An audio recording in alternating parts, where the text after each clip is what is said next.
Today, I am sitting with one of the most influential directors of this world. This man and his brother gave us 3 big Marvel blockbusters and is about to give us a movie that will be talked about decades and generations.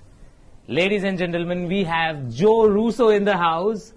Welcome, sir. Welcome to India. That was an amazing introduction. I did not pay him for that introduction, by the way. He just came up with that all by himself. So, sir, how's your experience, visiting India? It's been fantastic.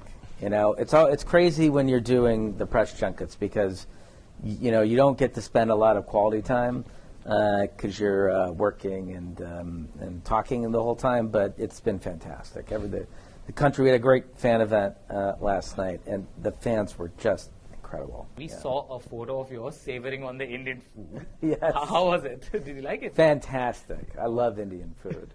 I've been told, though, that I have not reached a sufficient level of spice yet.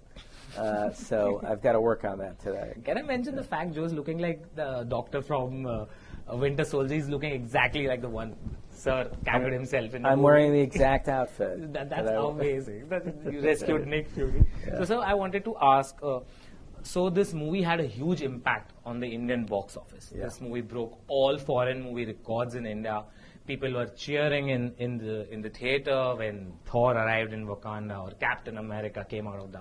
So how proud do you feel seeing all these reactions? It's incredible, and that's the best part of making these movies is when you get to share them with an audience. I was a fan myself before I became a filmmaker. I watched a lot of movies as a kid and had a lot of emotional responses to movies. And now, as filmmakers, my brother and I try to give those same emotional responses to audiences.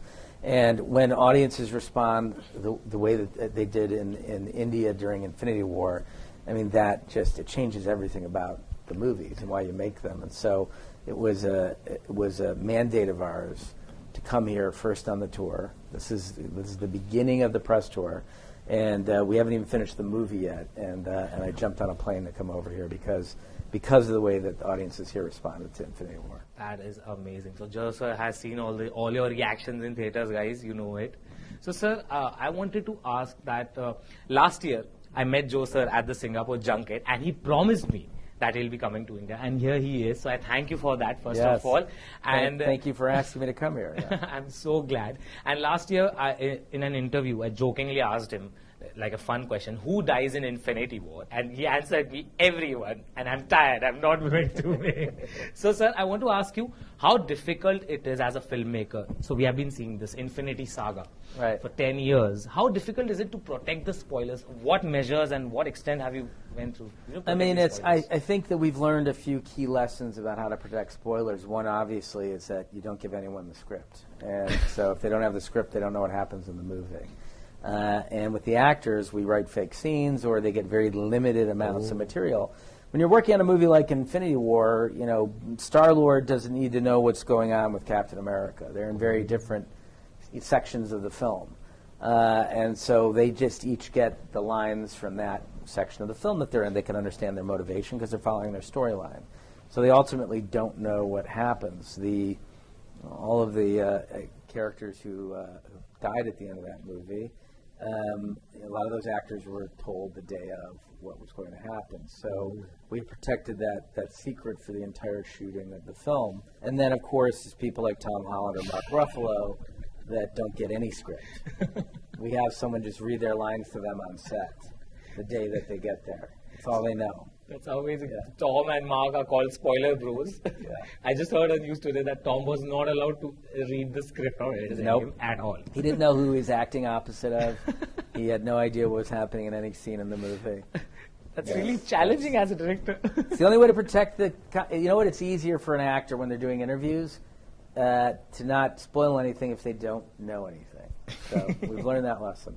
That is amazing. Tom Holland, if you're watching this, which you are, I know. Yeah. He's challenging you as an actor. That's right. So, sir, I wanted to ask this. So, things are going around. A lot of talk is between Ant-Man and Thanos. Can we get an Ant-Man versus Thanos spin-off? Yes, we can get an Ant-Man and Thanos spin-off.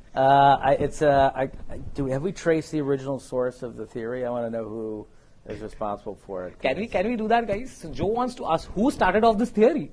This Ant-Man versus Thanos theory. I'm sure it's someone on Reddit.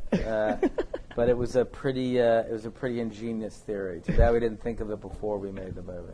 Okay, so I wanted to ask this question. Who is the most notorious on the set of, all the movies? Like the one who keeps pranking on from the cast members? Downey certainly has the biggest personality. And, he has an area that, we call Downey Land, where it's sort of, he's got several trailers that are encircled. And, he's got a couple of picnic tables in the middle of it where he hosts lunch every day for the actors. And, on Halloween, he'll have a band come and play Halloween songs, or, or he'll have a jazz trio come, and he'll do things that are really fun and interesting for the cast, and so everyone can stay close and, really build their sense of camaraderie.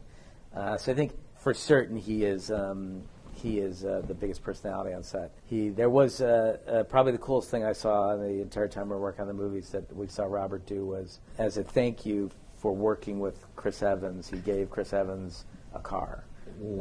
And it was a refurbished Mustang that was painted blue in Captain America colors, and it was pretty incredible. Hearing that, sir, can I get to cameo in a Marvel movie? Please, I'm ready to play a CGI alien, fat alien. You get a car if you can do it in a Marvel movie.